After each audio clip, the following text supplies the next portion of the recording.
जय श्री नीम करोली महाराज जी की जय, जय माता सीता की जय, जय बाबा वीरंगनी महाराज की जय, जय जय श्री श्री एक हजार जय श्री नीम करोली महाराज जी की जय। नीम करोली महाराज जी की अनंत लीला में माजा को बाबा जी की सर लीला से पहले की लीला बताने जा रहे हैं, जिसमें बाबा जी ने अपने एक भक्त के साथ ये लीला की थी। वो तो भक्त का नाम था रब्बू जोशी। वो अब भी ये जिंदा है, यहाँ दिल्ली में रहता है। वो वैसे उत्तराखंड से है। तो बाबा जी ने एक बार उस भक्त के साथ एक सुप्रीम कोर्ट के एक न्यायाधीश से, जिसका नाम था नाम तो भी ध्यान नहीं है भक्तों, उससे मिलने गए। तो उससे 1 घंटा मिलने के बाद गाड़ी में मिलने गए थे बाबा जी। मिलने के बाद फिर बाबा जी एक तो उस समय तत्कालीन कलेक्टर इलाहाबाद का तत्कालीन कलेक्टर उगरा से मिलने चले गए। तो उगरा के घर जा रहे थे, तो उससे मिल के फिर बाबा जी गए पन्ना लाल नाम के एक रिटायर्ड उच्चाधिकारी के घर। तो उसके घर के बाहर लिखा हुआ था कुत्तों से सावधान। और अंदर जब कुत्ते आए, मतलब कुत्तों को देख के, मतलब कुत्तों के बारे में सोच के वो बाबा जी के साथ जा रहा था। वो भक्त बहुत डर गया और उसकी अलग सूख गया उसका। बाबा जी ने जब उससे कहा कि आवाज़ लगा उसको बुलाने के लिए, जिसके घर बाबा जी गए थे, तो उस भक्त की आवाज़ ही नहीं निकली। फिर बाबा जी ने गाते हुए शौर में आवाज़ निकाली, पन्ना लाल ऐसी आवाज़ निकाली बाबा जी ने। तो वो पन्ना लाल निकल के बाहर आया।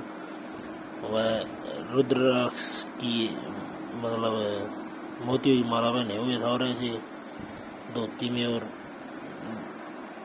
वो आया बाबा जी को, उसने प्रणाम किया।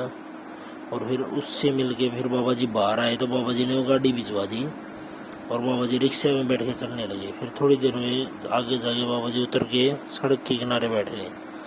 फिर तभी एक औरत बाबा जी से के पास आई और धोखा खाने लगे बाबा जी की कि बाबा जी, मैं तो मुद्दे में सोच रही थी कि बाबा नीम करोड़ी से कब मिलूंगी, आज मुझे मिलने का मौका मिला है।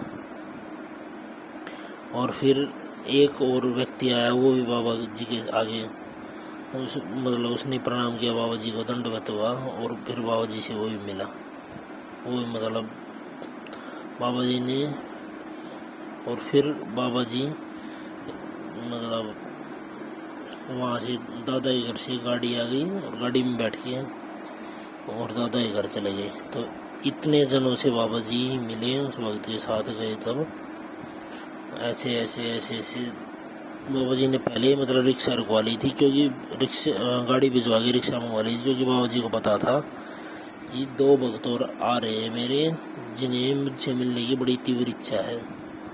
तो ऐसे ही हैं हमारे नीम करोली महाराज, जिनकी अनंत लीलाएं सशरीर और बिना शरीर के भी आज भी चल रही हैं।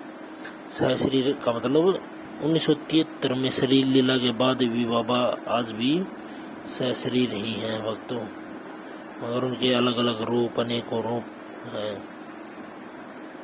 मगर बाबा जी भक्त को ऐसा दिलवाई देते हैं कि वो बाबा जी हैं। तो जय श्री नीम करोली जी महाराज, जय श्री सत्य सनातन धर्म, जय हो जय हो।